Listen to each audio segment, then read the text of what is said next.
Question 8 is a two-part problem, and both parts A and B involve determinants in different ways. Part A simply gives us a 4x4 matrix A and asks us to compute its determinant. We've got a couple of options here. We could take the matrix A and use our elementary row operations to turn this into an upper triangular matrix. That would be its row echelon form. The nice thing about triangular matrices is that their determinants are just given by multiplying together the diagonal entries, and then we could use the relationships we know between the elementary row operations and the effects that they have on the determinant to then basically work backwards and figure out what the determinant of the given matrix has to be. But that's probably a harder way to go in this case, simply because this is a matrix which has a fair number of zeros, in particular 2 of them in the second row. And whenever we've got a matrix like this with a lot of zeros, the Laplace expansion is typically the easier way to proceed, and that's how we'll do it here.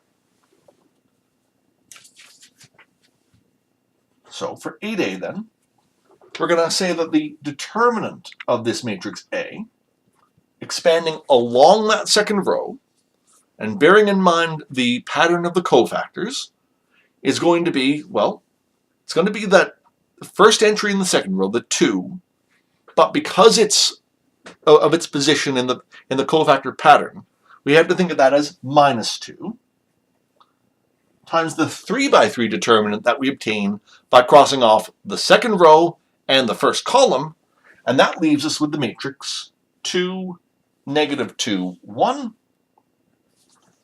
-1, 2, 0, -4, 3, -2.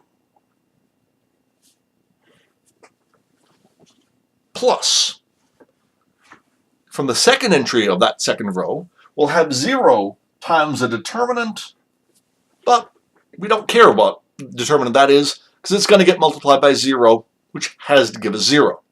So we can move on.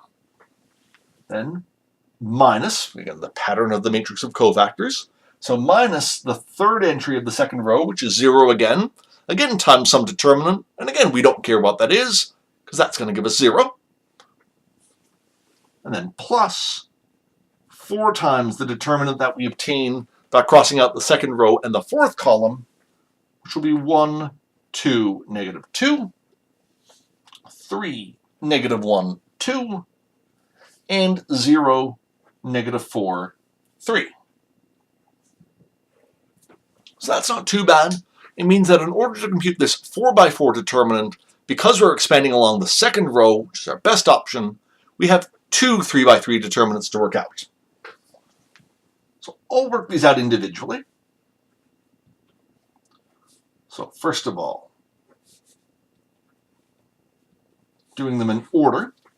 Again, I've got to choose a row or a column to expand along. And I might as well pick the second row here as well, or I could do the third column, but I tend to lean towards thinking in terms of rows when it doesn't really make any other difference. So again, the Laplace expansion here tells me that I'm going to start with that -1, but because of where it falls in the pattern of the cofactors, I have to think of that as negative times -1, which is just +1, times the 2x2 determinant that I get by crossing out the second row and the first column of this 3x3 matrix. So that's the determinant -2, 1, 3, -2.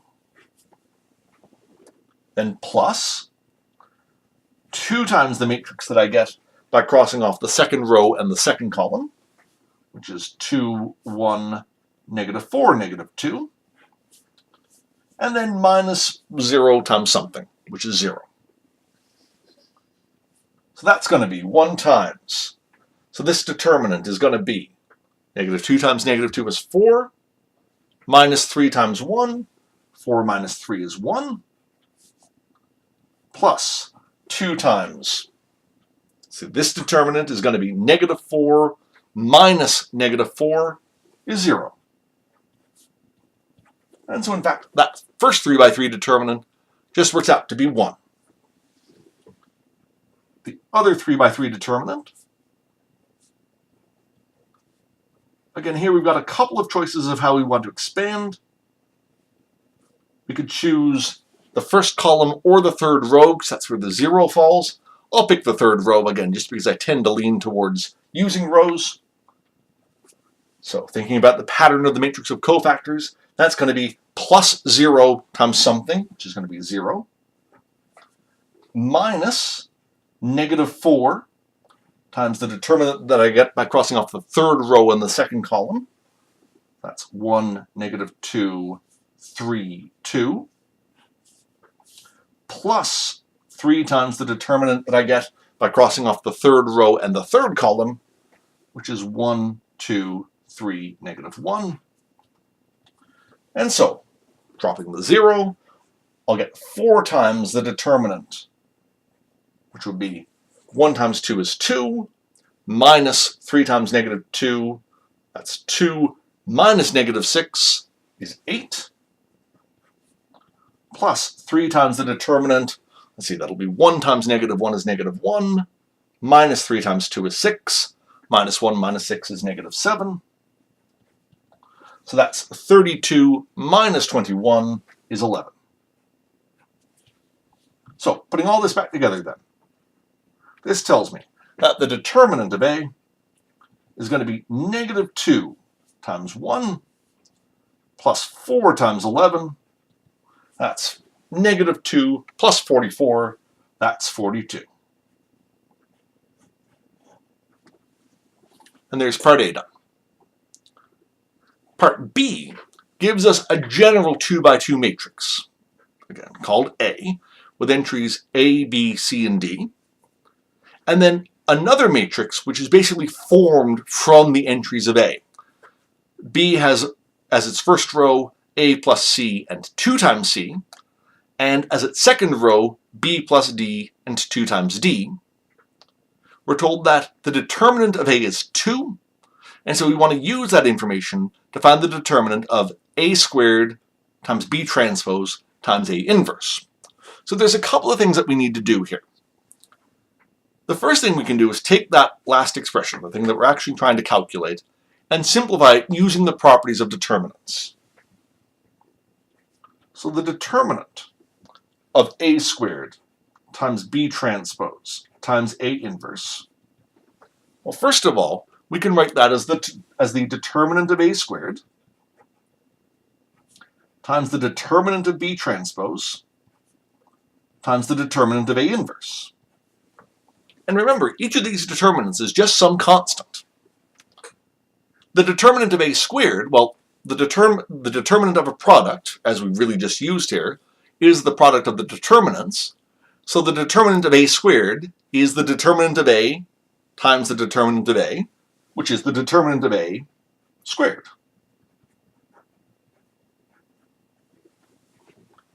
A transpose doesn't affect the determinant. The determinant of a matrix and the determinant of its transpose are one and the same. So the determinant of B transpose is just the determinant of B. An inverse, on the other hand, has a very specific effect on the determinant. The determinant of A inverse is the reciprocal of the determinant of A. So in other words, it's 1 over the determinant of A. And that means that the determinant of A pops up a couple of times here in this expression. We can cancel out the common factors. And so what we're looking for here is just the determinant of A times the determinant of B. And we're told that the determinant of A is 2. So this is going to be 2 times the determinant of B. Which means we need to figure out, well, what's the determinant of B? And fortunately, because this matrix B is formed from the entries of the matrix A, if we can figure out what process of applying the elementary row operations will transform A into B, we're going to be able to figure out what the determinant of B is. And so let's see. What we might notice, for instance, that it looks like transposition has happened here. Because, for instance, the second row of A is C and D, whereas the second column of B is 2 times C and 2 times D. Also, it looks like we've added, before we do that process of transposition, it looks like we've added the second row of A to the first row of A. And then once we've done that, it looks like we've multiplied the second row of A by 2. So we can write all that down formally, if it helps clarify things. So we've started with the matrix A, B, C, D. It looks like we've added the second row to the first row to get A plus C, B plus D as the first row, and then C, D as the second row. It looks like then we've multiplied the second row by 2,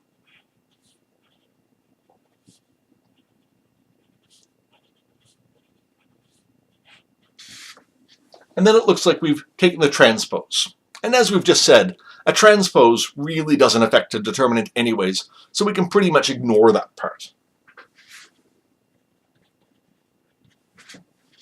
So the determinant of B transpose, which is also the determinant of B, is going to be related back to the determinant of A. How is it related? Well, what were the effects of those two row operations? The very first row operation we did, adding the second row to the first row, doesn't do anything. It's the nice thing about that most common row operation is that, somewhat surprisingly, it doesn't impact the determinant at all. So the first two matrices that we wrote down there, they have the same determinant. On the other hand, the second row operation, where we multiplied the second row by 2, that does have an effect. That multiplied the determinant by 2. So that means that the determinant of B, or the determinant of B transpose, is 2 times the determinant of A, which is 2 times 2, which is 4. So finally then, the determinant of A squared B transpose A inverse, which we figured out was 2 times the determinant of B, we can now say is 2 times 4, which is 8. That completes this problem. I'll see you in the next video as we move right along to question 9.